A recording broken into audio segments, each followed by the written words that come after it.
Hello and welcome to Experts Corner. This is Maheen Jafri. Tonight we're going to be taking a look at the fresh round of talks between Pakistan and Afghanistan in Istanbul. Of course, they are aimed at ending the cross-border terrorism and consolidate the fragile state of ceasefire.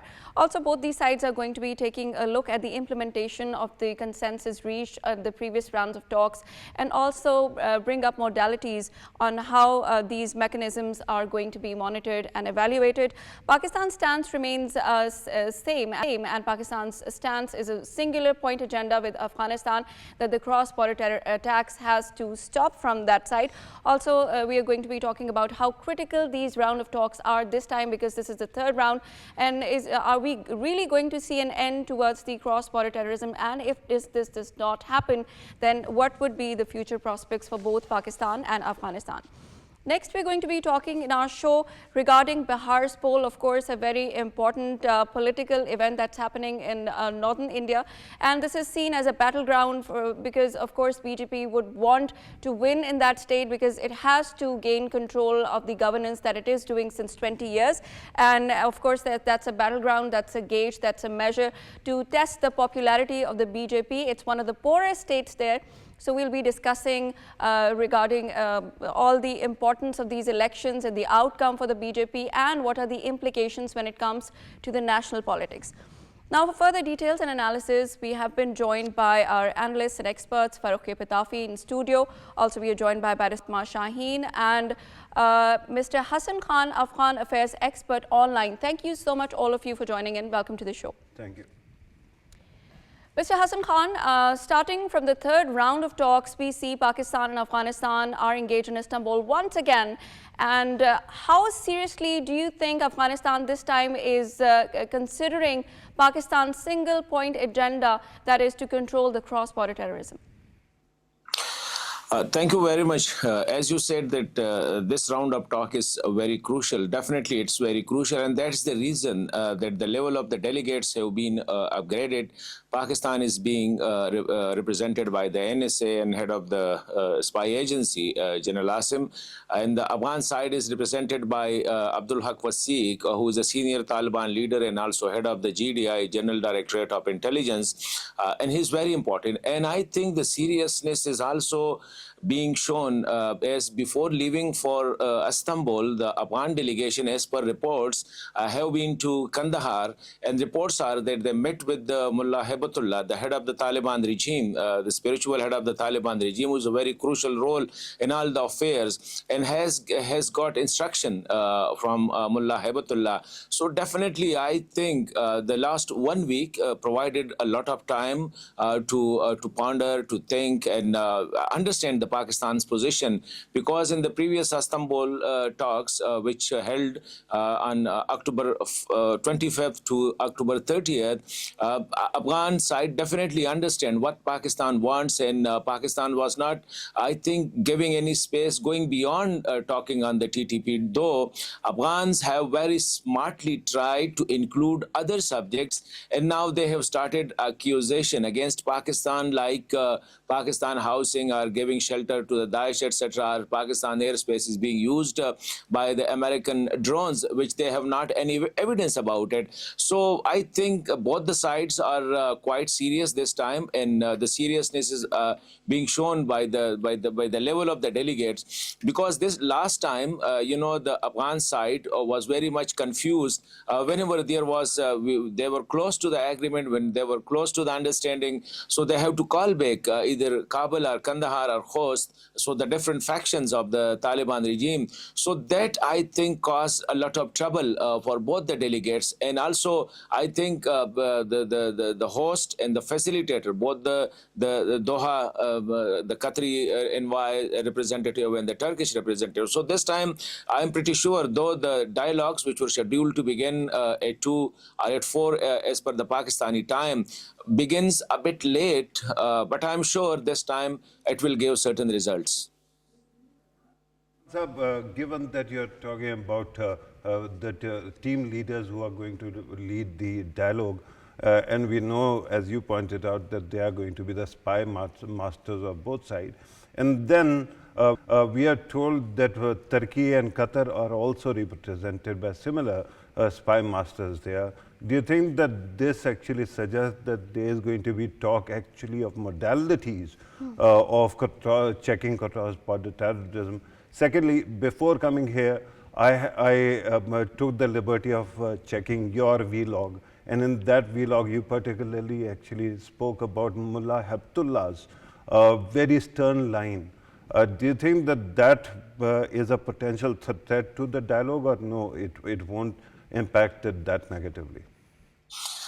Pitafi, you rightly mentioned, because the headline also mentioned of my vlog that the instructions got from Mullah Hebatullah seems to be a bit troublesome for the Afghan side, because the instructions are, one, Pakistan is not in a position. He was telling the delegates, as per the reports, that Pakistan is not in a position to dictate its terms and condition or impose its decisions on Afghanistan. One. Two, which was a bit smart, that you shall go to the dialogue with seriousness and with honesty, but keep it in mind, don't sign an agreement which you cannot or we cannot fulfill. So here is this is where the devils lie. TTP is a very strong organization in Afghanistan. As per reports, there are 6,000 to 7,000 of its fighters are there, and then already due to rifts within the Afghan Taliban ranks. So I think for Afghan Taliban, it seems, if not impossible, it seems very difficult to take action against the TTP on their sides, and they knew it. And many of the analysts, even some Pakistani analysts, are pointing fingers, saying that if actions were taken against TTP, particularly hard actions were taken against TTP, it might cause another conflict inside Afghanistan. So that's where I say that these two instructions, though the language was very soft, prima facie, seems to be quite intelligent. But this one, don't go and sign an agreement which you believe or we believe we cannot fulfill. So here I see, as for my understanding of the Afghan situation, here I see that the trouble lies for the Afghan delegate to go and sign an agreement where they agree on taking action against the TTP fighters, are stopping them inside Afghanistan, are stopping their cross-border, their crossing of border toward Pakistan. So that's the reason that I see that there is a lot of troubles ahead. However, we have to, I think, be a bit optimistic, because the talks are just begin. Troubles are there. Afghans are not ready to negotiate only the TTP issue. They want to discuss the Daesh hideouts, as they believe, the Daesh hideouts in Pakistan, and these the inclusion of guarantee from the US that US will not use Afghan airspace against Afghanistan. So these are the things, these are the troubles. But at the beginning of the talk, we need to be a bit optimist. Absolutely, Mr. Hassan Khan, we need to be optimistic, but if we come towards Pakistan ensuring or maybe making a mechanism through which we can really calculate and see and monitor and evaluate. When we talk about TTP, it is integrated in the local community. There's lots of support, be it culture or the language. How would Pakistan this time make sure that they're not getting the local support? Plus, how would it present it to the world in the form of evidence? Look, I think the things are not as simple as seems to be. If you might have heard the statement of Mullah Khairullah Khair Khan. He is the senior most Taliban leader. He was the Minister of Cultures and Information a month back, and now he is posted as a governor of a very important province inside Afghanistan. In the previous Taliban regime, he was also a minister there. I think he was the Minister for Interior. He's a very senior person. Yesterday, he was speaking to a certain gathering of the people, saying that, and he was quite clear, saying that these people are the guest of Afghans, and we as responsible people have to take care of the wishes of Afghan. So he was quite clear referring to the TTP people that they are our guests. And another important thing is that inside Afghanistan, the TTP fighters are called Mujahideen or foreign Mujahideen. So, and those TTP people who are killed inside Pakistan, even during the battle with Pakistani forces or Pakistani civil armed forces, they are calling them Shaheed, and sometimes these janazas are held in absentia inside Afghanistan. So I think that's why the TTP, its narrative, I think it's very much popular, and particularly after Pakistan's strike inside Kabul, it has got more popularity and is getting more Afghan, attracting more Afghan to its ranks. So that's the reason that Pakistan's most of the time, what I suggest that Pakistan, before expecting anything from Afghan Taliban, Pakistan shall take more concrete action on this side of the border, particularly strengthening the local police. And you might know the condition of the Khyber Pakhtunkhwa police, the intelligence networks, and take concrete measures to I think for monitoring or for controlling the traffic along the border. So I think troubles are there, problems are there, and Pakistan is really in a very awkward situation vis-a-vis talking to Afghan Taliban or about the controlling the TTP even inside Afghanistan. And Hassan Khan, that is quite interesting because there can be a very easy rebuttal to the two arguments that you have presented. One, that Afghan consider TTP as their guest. So they're welcome to host anybody as long as they don't affect Pakistan. They can be moved to a side which does not actually, which is not contiguous to Pakistan. Secondly, if they are going to actually take action, they cannot take action because there is a fear of civil war. Then Pakistani army is standing by to take care of those people. Then they'll have to only lower their guard and allow this to happen. So why would we think that Pakistan is in an awkward situation, Afghan Taliban are not? Now, first, I'm not saying that TTP people are the guest of Afghan people. This is Mullah Khairullah Khair Khan, the senior most Taliban leader, who publicly said it that they are the guest of the people of Afghanistan. So that's the reason that Pakistan's need to, I think, read their psyche, not of ordinary Afghan Taliban, but even the senior most Taliban leaders who considered TTP people as their guest, and publicly they are being referred as foreign Mujahideen. 1, 2. Pakistan, if I use the word awkward position, the Pakistan is expecting, I think, from Afghan Taliban to control or to take action against them or to take them away from the border sides to the far away, especially to the north of Kabul. So I think we are expecting too much from a lot which will never agree to it. So that's why I'm saying that instead of too much focusing or expecting from a Taliban regime, which they consider TTP as their own people, and which they consider the struggle, the fighting of the TTP, their terrorist attack inside TTP as according to Sharia and just and according to the Sharia. And you might have heard it. A number of Taliban leaders have said it time and again that their demands were quite logical when they were negotiating with Pakistan in 2022-23. Their demands were logical and according to the Sharia. So this is the mindset of Afghan Taliban. So how can we expect from them that they will take action against them? So that's the reason I'm suggesting that let's reform our own house.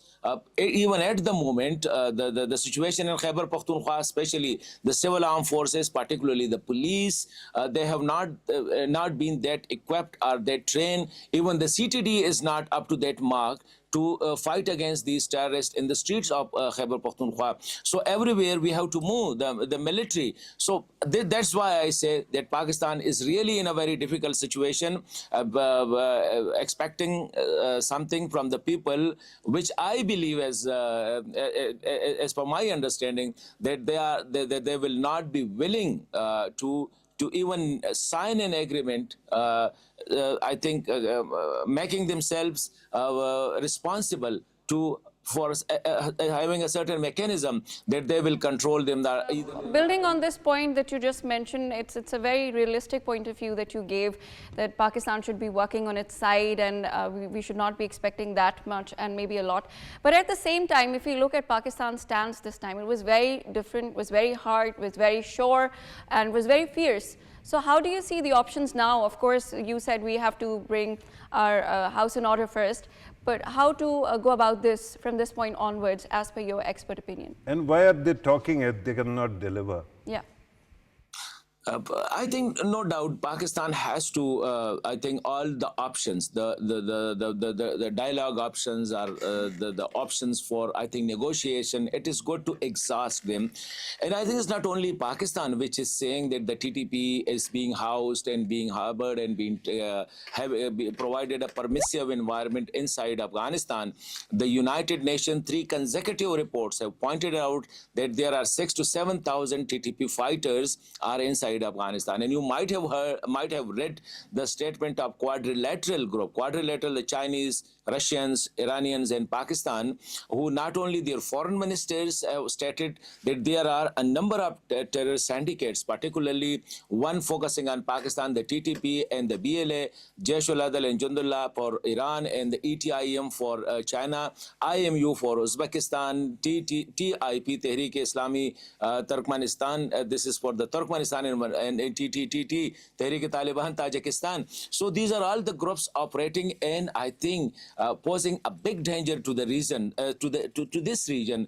So this is a situation.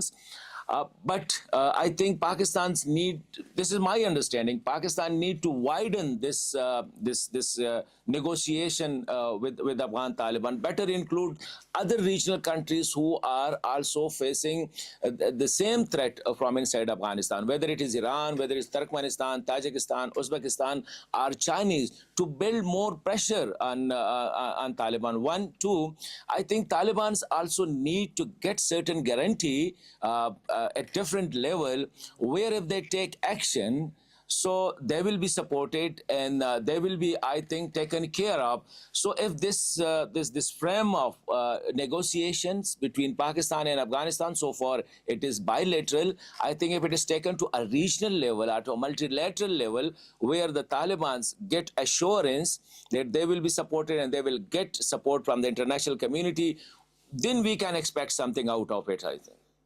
Absolutely. Hassan Khan, also, can we expect anything like a bilateral or joint monitoring mechanism coming out of these round of talks? Look, I think we already were having such a mechanism. You know, when the NATO and the US forces were here, there was a mechanism where one of their guy was sitting in Rawalpindi and our officer was in Kabul. So we were sharing real-time intelligence and information about the presence of the bad element, either in Pakistan or in Afghanistan.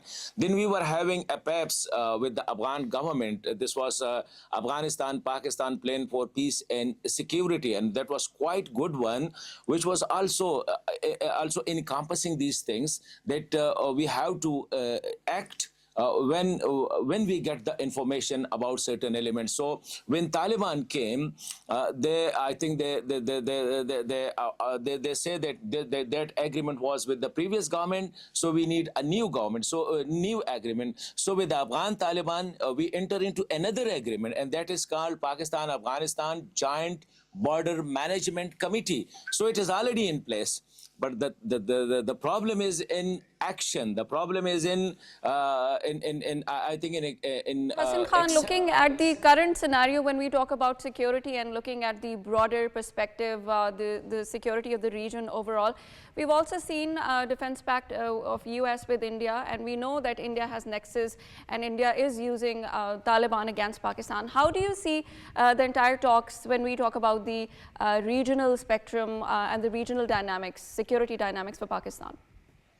I think this India factor is very much important, and that's why Pakistan has now more room to sensitize the regional countries and the international community. Look, I may not be that much, I think, as far as this US, the renewal of defense agreement between the US and India, because it was an old one. It was previously signed in 2005. It was renewed in 2015, and now it is renewed in 2025. After 10 years, it is getting renewed. So that's not my point. My point is India is now getting engaged with the group whose government, whose regimes are posing a threat not only to this region, because as I mentioned, the quadrilateral countries, the Chinese are feeling threatened from Afghan side, the Russians are feeling threats from Afghan side, the Iranian and the Pakistanis, and then the larger international diaspora are also feeling threats. So Pakistan need to sensitize the world that look,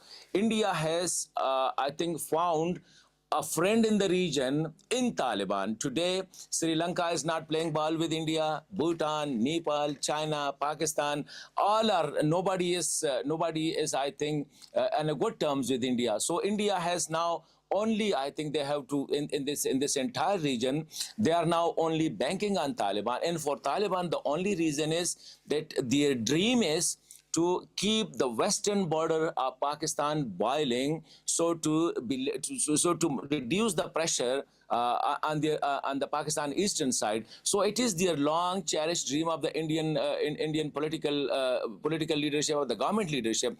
But here I think Pakistan has to take it seriously. India's increasing involvement in Afghanistan, India's, I think, now there is another important the extension in these restriction on the Chabahar port. Previously, the sanctions. US sanctions the use of Chabahar port, but now it has been given extension and the sanctions are being relieved. So I think Pakistan need to sensitize the regional countries, particularly Iran, Tajikistan, Uzbekistan, Turkmenistan, and Chinese, who are bordering with Afghanistan. And although the larger international community, that if India is supporting Taliban, India is extending a helping hand to them without realizing that their power, their existence is not only a threat to Afghanistan, it's also a threat to the international community and to the region. Absolutely. Thank you so much, Hassan Khan, Afghan affairs expert, for joining us and letting us know your views on the third round of talks between Pakistan and Afghanistan. We'd come out to you, Farrukh Pitafi, but first of all, Barrister Fatima Shaheen, what do you think of the negotiations? It's the third round. How significant is that? Thank you, Maheen, for that question. I would like to, add to what the previous speaker said before me. I think it's very important, and he very rightly so pointed out that, when we do talk about this should be a matter of regional concerns, because the countries that he named, China, Russia, Iran, all of them have very legitimately so raised concerns about Afghan Taliban not being able to reign in TTP. So I think in that regard, I would agree with him when he says that Pakistan should very intelligently and constructively use all these regional powers to so as to strengthen this case. Now, talking about the talks itself, what I do feel is very important for Pakistan here is somehow to focus on the negotiation in such a way that they make them sign an agreement, because the whole argument around this issue is the fact that we need to have a verifiable, a concrete mechanism, and one which then, in the event that it is violated, it leads to penalties actually being imposed. For that, of course, the officials there, they're in a better position to see that,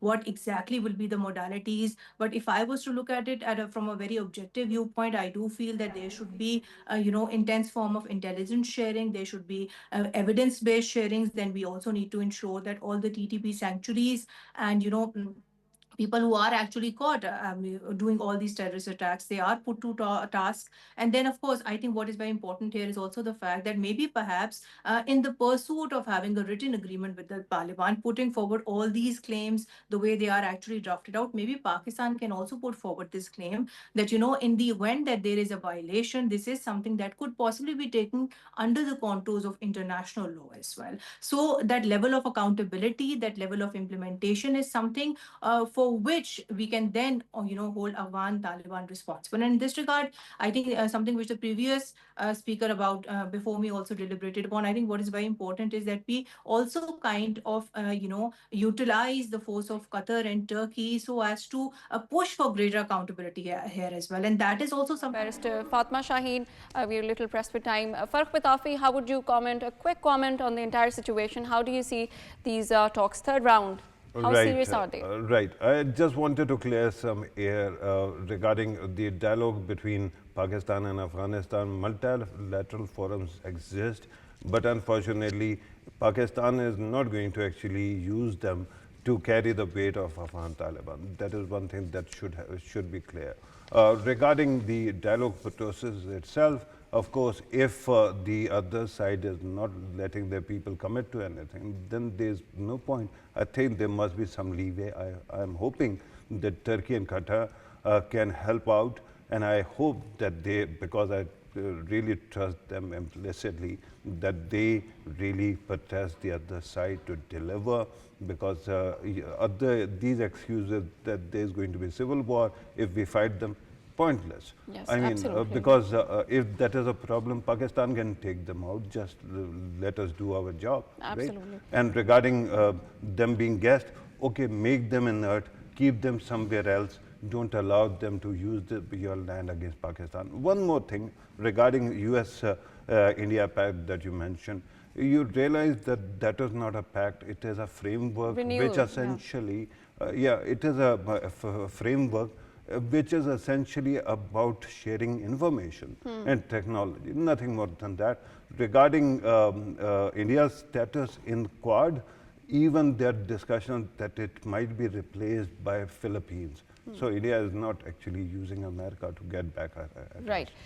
This was a very important discussion regarding the Afghan-Pakistan Taliban talks and how the outcome is going to be. And of course, like we were mentioning, Hassan Khan was mentioning that it's important for Pakistan to really engage and sensitize the regional countries as well. And now coming to the second of our program, which is very important, Bihar polls, which are going to be really showing the popularity of Modi. Is he popular enough? Is he going to really be defeated there, or is he going to win? Well, the chances of winning seem to be less because it's the poorest state and there are a lot of socio-economic problems there. And also, as we all know, that Modi is infamous for the kind of atrocities he's doing on the community, especially marginalized communities like Muslims.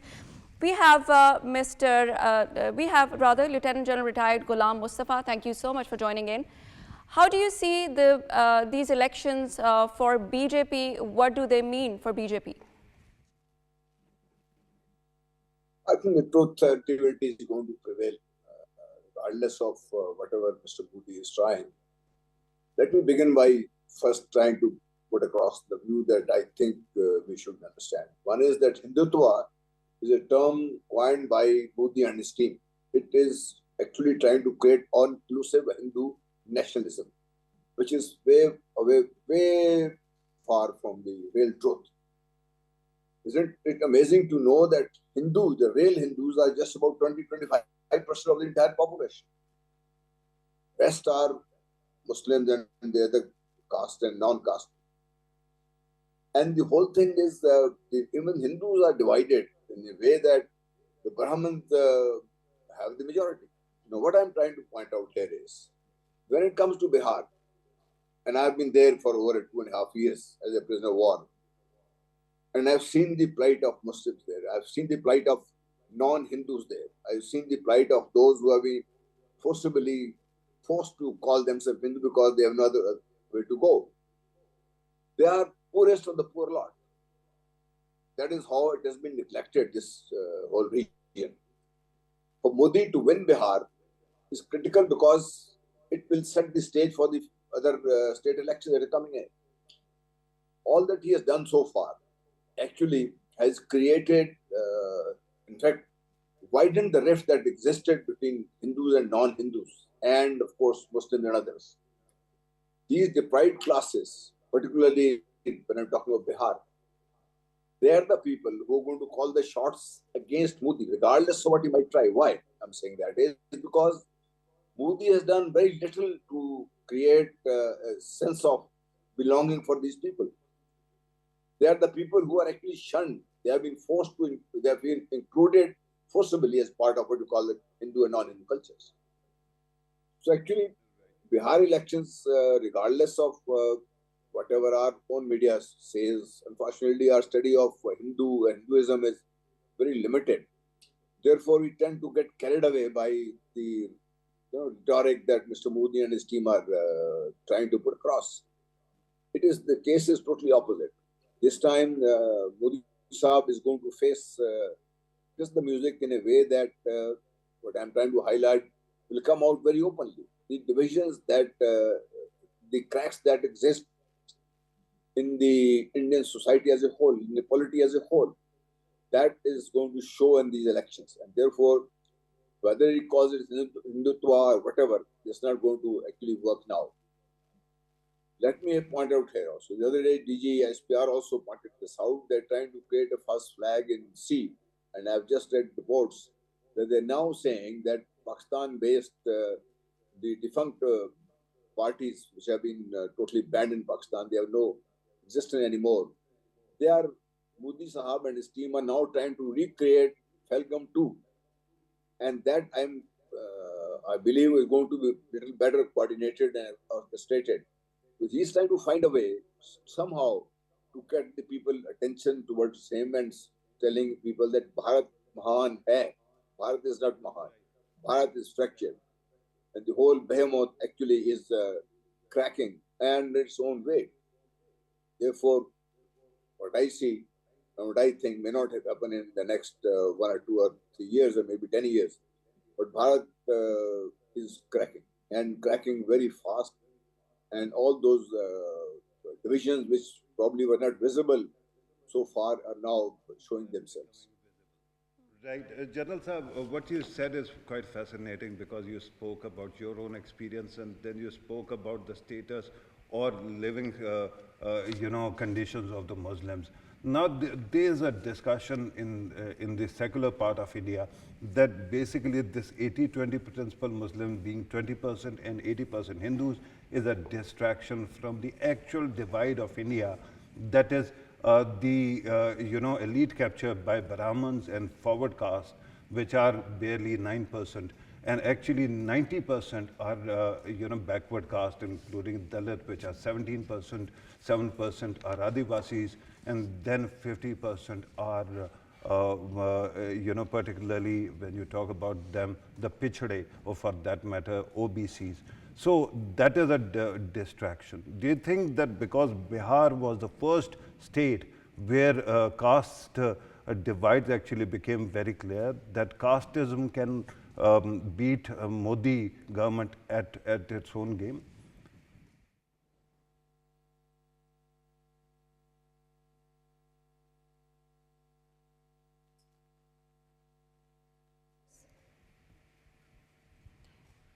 If you're audible, please let us know.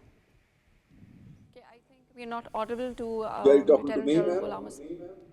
Yes, sir. It was a question to you, sir, Yeah, regarding 80-20 and 90-10.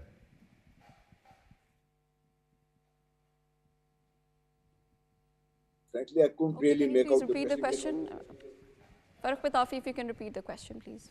Right. General Saab, I was merely talking about Muslims, the Hindutva itself being a sham, a distraction, which is essentially meant to divert attention from the actual caste and backward caste divide in India, that it is an elite capture, as you pointed out, that on one side are, of course, people like Brahmins and Kshatris, and they have captured the state.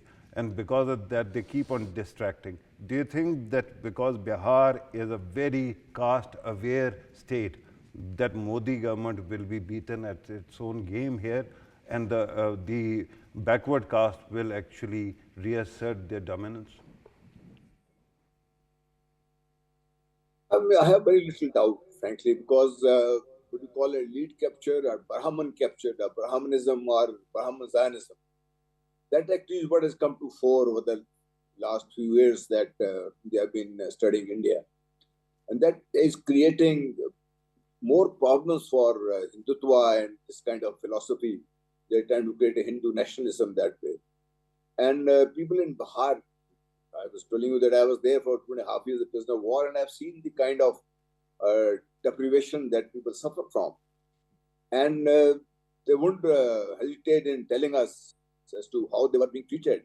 And there are all those who are so-called outcasts. And therefore, Bihar is a test case, all right. But this is where I think Brahmanism or Brahman Zionism is going to get defeated. And this is where I think Pakistan and all those people who want peace in this region, they have to now actually pressurize India to get out of this mindset. Otherwise, as I said earlier, my own studies, maybe I'm subjective, but this, they cover that secularism or what you may call Hindu nationalism, is all falling away slowly and gradually. And now what you see is a naked application of force and violence against all those who would not subscribe to the kind of ideology that BJP and their mentors or their supporters or their financiers, they are trying to put across. General Saab, you talked about may truth prevail, and we were also talking about the caste system there, and we're all hoping that the lower castes, can come above once again. But the BJP government have already and always been accused of the electoral frauds. What do you think about that in that state? Their frauds are of a caliber and a magnitude that probably we couldn't be able to imagine. What they do is, the electoral lists are there being revised now. And I don't know whether Bihar has suffered from this or not, but I feel that because they have been at it for some time now, the electoral list, number one, are going to be tampered with, and number two, the kind of the people who are going to monitor these elections, they are now totally saffronized, including the armed forces, and they are all towing Modi's line. Therefore, Bihar might suffer from this kind of a fraud that we are talking about. Right. Also, General Saab, tell us about the mechanism of how we are going to, verify this argument that if Bihar suffers, then of course the BJP is going to continue. How do you see that happening? I think the way things are, BJP will continue. Modi Sahab might go and somebody else will take over from him. Because at the international level and within the Indian so-called establishment is very clear. As I said earlier, they have been saffronized to an extent that you and me can't even imagine. Their armed forces and their other rest of the services, civil services, they're all saffronized. Otherwise, they have no chance of advancing anywhere. Therefore, BJP might continue, but Modi Sahab might go. Whoever takes over from Modi Sahab is going to be far more in extremism, the kind of fire that we see these guys doing against Pakistan, because they have nothing else to actually talk about other than Pakistan. The whole election, not this one. Every election in the last, I think, 2 decades have been Pakistan-centric, and they have been so obsessed with Pakistan that they have no other way. There's no other, like I said, there's no Hindu nationalism as such. That was a fraud that is now coming to fore. There was no secularism as such, but is now again being seen by the world at large. So what is it that keeps India together? What is it that shining India? India is not shining. The kind of poverty that I have seen in that region. And those who followed me there, it's amazing. We can't imagine. I mean, we in Pakistan are very, very lucky. Regardless of whatever our situation is, our people don't go to bed hungry. In India... Right, absolutely. General Saab, since you actually spoke about a possible fallout of this election that Modi might go, of course, there's speculation that perhaps Amit Shah might actually succeed him. But frankly, sir, we have been hearing about all these speculations for past 11 years. Do you seriously think that Modi is not going to defy expectations and still continue in power, because he seems to be getting stronger and stronger regardless of what happens on the global stage. Indians are a controlled system now. Every Indian citizen is listening to the lies perpetuated by the Hindutva regime. So do you think that there's a chance that he might actually face any kind of a reckoning? What I was talking about was from within the BJP itself, because they need a new face now. And they need a new kind of a mantra which can be conveyed to their people.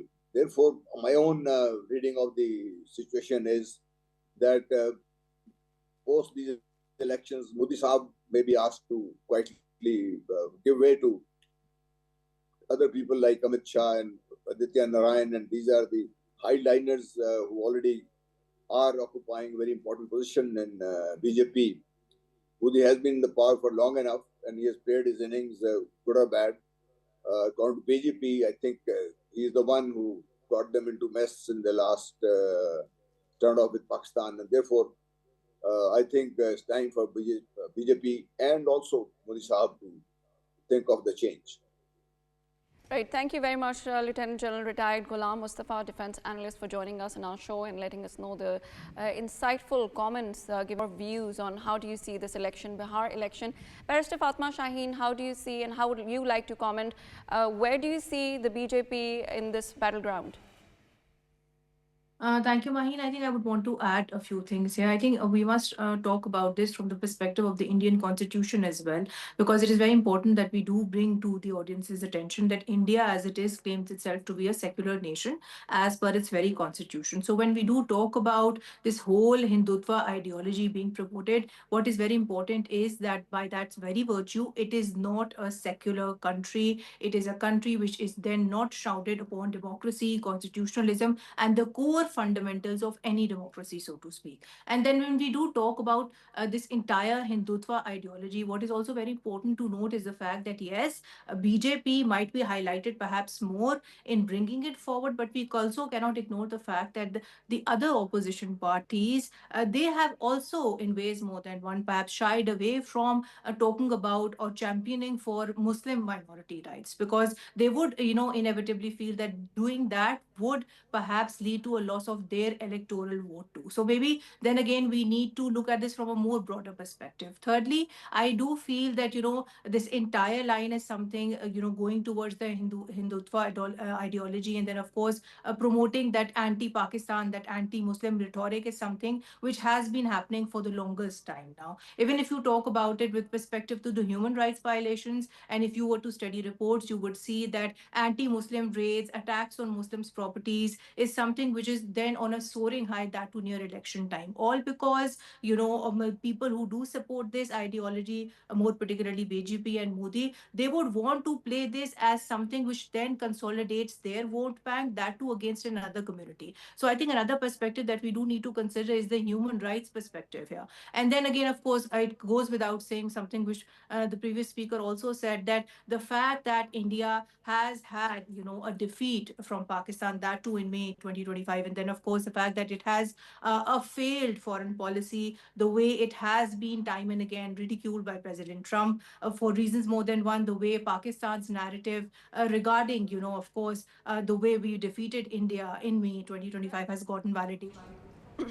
Right. Thank you very much, Barrister Fatma Shaheen, for your views on Bihar's election. Of course, it's something very important when we comes to the BJP's popularism, and of course, they are trying to contest. But what makes me really curious, Farrukh Pitafi, is how are they going to sell the narrative in Bihar state? It's the poorest. Okay, on national level, they are selling the BJP's rhetoric, anti-Pakistan, the kind of, the possessiveness about Pakistan. What are they selling in Bihar state? Right. At this moment, I think that first of all, because there was a time when RJD was in power in the state, and at that time, because of Lalu Prasad Yadav, everybody kept on saying that it was Jungle Raj. So now they actually mention Nitish Kumar, the JDU's chief, who is also the chief minister, that he is better at performing and delivering to the people. But the result, as you pointed out, is clear that they have not been able to ameliorate the poverty in the state. That is one aspect which is very clear. So they keep on playing with divide and rule. They have been trying to divide and rule for quite some time, but on the other side, it is important to understand the state of affairs in Bihar itself, because Bihar's caste census is before us, and you can tell how the cookie crumbles. 17% are Dalit. You speak about Muslims. Muslims might be treated the way they are, but the way Dalits are treated in India, because they are not even considered human beings, and so are the tribals. So they're together they are 22% of the population. 50% is what? 50% is OBCs, other backward castes, which is Pichhadas, and 20% is Muslim. So essentially it is Brahman Raj elite capture, using Pichhadas as the face of the party just to actually continue. And their own ideology is essentially, that's why I keep on saying that we keep on repeating Hindutva, Hindutva. That is a smoke screen. Yes, there absolutely. is no single Hindu faith in India, because Dalits are not considered human beings. How can a non-human be a Hindu, right? Yeah. So with that kind of state of affairs, at this moment, I think that people have started realizing, at least at some level, that if BJP remains in power, it is going to crush them. But again, do you think, Farrukh Pitafi, that it is going to remain in power, you know, talking about the frauds, the electoral frauds? We all know how they've been playing. Amazing. And that was a very good instinctive question earlier when you asked General Saab also. Before the elections, Election Commission of Pakistan announces that it is going to conduct an SIR, special investigation into voter rolls, right? And that has electoral rolls. And they have actually discarded many names. And then Rahul Gandhi repeatedly comes and shows that whatever has survived, there how much corruption is there, right? So that means that India's institutions one by one have collapsed. The Election Commission, dead. Supreme Court of India, almost dead. Their Chief Justice, because he is a Dalit, somebody came and threw a shoe at him. And there was no consequence, because that person was actually celebrated as a hero by Hindu extremism. So essentially, India's current government believes in brutality, it believes in fundamental inequality of human beings, and that's why somebody someday is going to pay back. If they don't do it, General Saab is right, India is going to start crumbling. So in one line, is it going to win or lose in Bihar state? Repeatedly, people keep on saying that we don't have a crystal ball. I think if there is electoral corruption, then of course there is nobody who can stop them. But I hope that India still has better democratic ethos, and actual merit can prevail. Right, thank you very much, Farrukh Pitafi. This was about Bihar's election, which is well underway, will be happening in 2 stages. And of course, as we talked in detail, how, as Farrukh Pitafi mentioned, how a cookie crumbles, the kind of percentages we have of Dalits, of Muslims.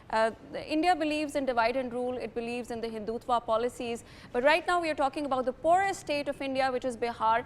And we are of course on the verge of knowing what these elections would mean for the BJP, because they would have larger implications for them as far as the outcome is concerned in the national politics. This is all for tonight's show. This is Maheen Jafri signing off. Stay tuned.